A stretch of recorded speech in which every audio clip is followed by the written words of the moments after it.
മഴക്കാലം തുടങ്ങിയതോടെ മഴയുമായി ബന്ധപ്പെട്ട പല രീതിയിലുള്ള രോഗങ്ങൾ നമ്മുടെ ഇടയിൽ നമ്മൾ കണ്ടു തുടങ്ങിയിട്ടുണ്ട്.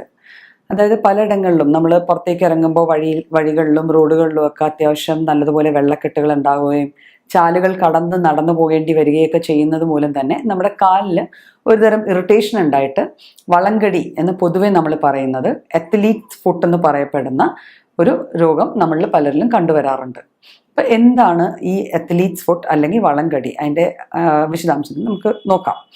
അതായത് നമ്മൾ മഴവെള്ളത്തിൽ കൂടെ നടന്ന് കുറേ നേരം നമ്മുടെ കാല് നനഞ്ഞിരിക്കുകയും അത് കഴിഞ്ഞ് അത് പ്രോപ്പറായിട്ട് വൃത്തിയാക്കാൻ പറ്റാത്തൊരവസ്ഥ വന്നു കഴിഞ്ഞാൽ അവിടെ ഈ ഒരുതരം ഫംഗസ് ടീനിയ പീഡിസ് എന്ന് പറയും, ഇത്തരത്തിലുള്ള ഈ ഓർഗാനിസത്തിൻ്റെ ഒരു ഇൻഫെക്ഷൻ ഉണ്ടാവുകയും അത് കാരണം ഉണ്ടാവുന്ന ഒരു രോഗമാണ് ഈ വളങ്കടി.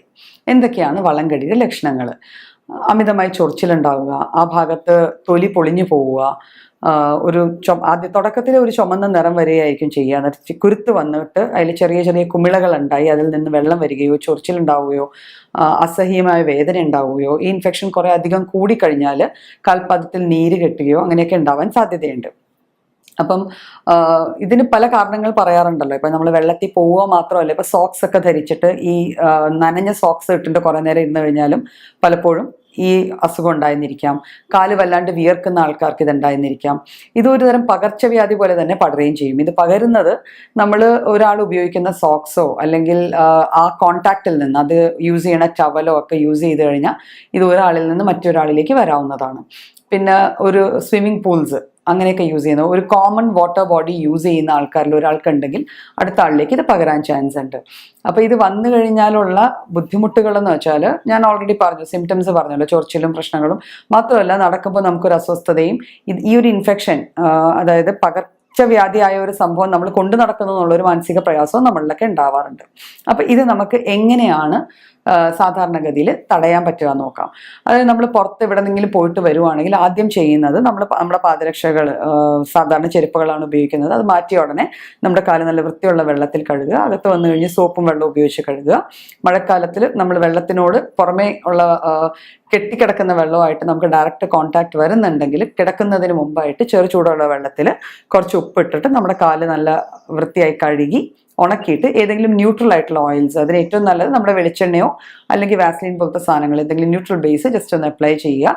എന്നിട്ട് നമ്മൾ അത് ആ രീതിയിൽ കുറച്ച് ദിവസം നോക്കി കഴിയുമ്പോൾ നമ്മുടെ ഇൻഫെക്ഷൻ മാറാനുള്ള സാധ്യത നന്നായിട്ടുണ്ട്.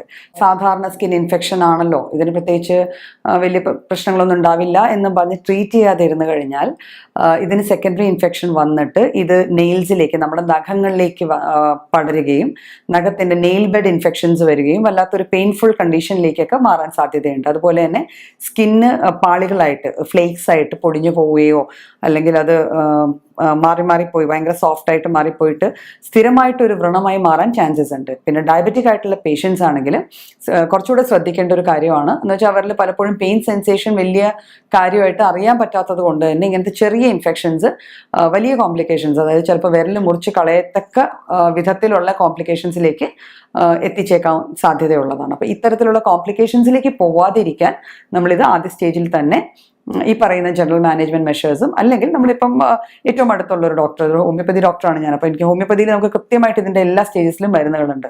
അപ്പോൾ അതനുസരിച്ച് സ്റ്റേജിങ് അനുസരിച്ച് മരുന്ന് കഴിച്ച് ഇത് മാറ്റേണ്ടതാണ്.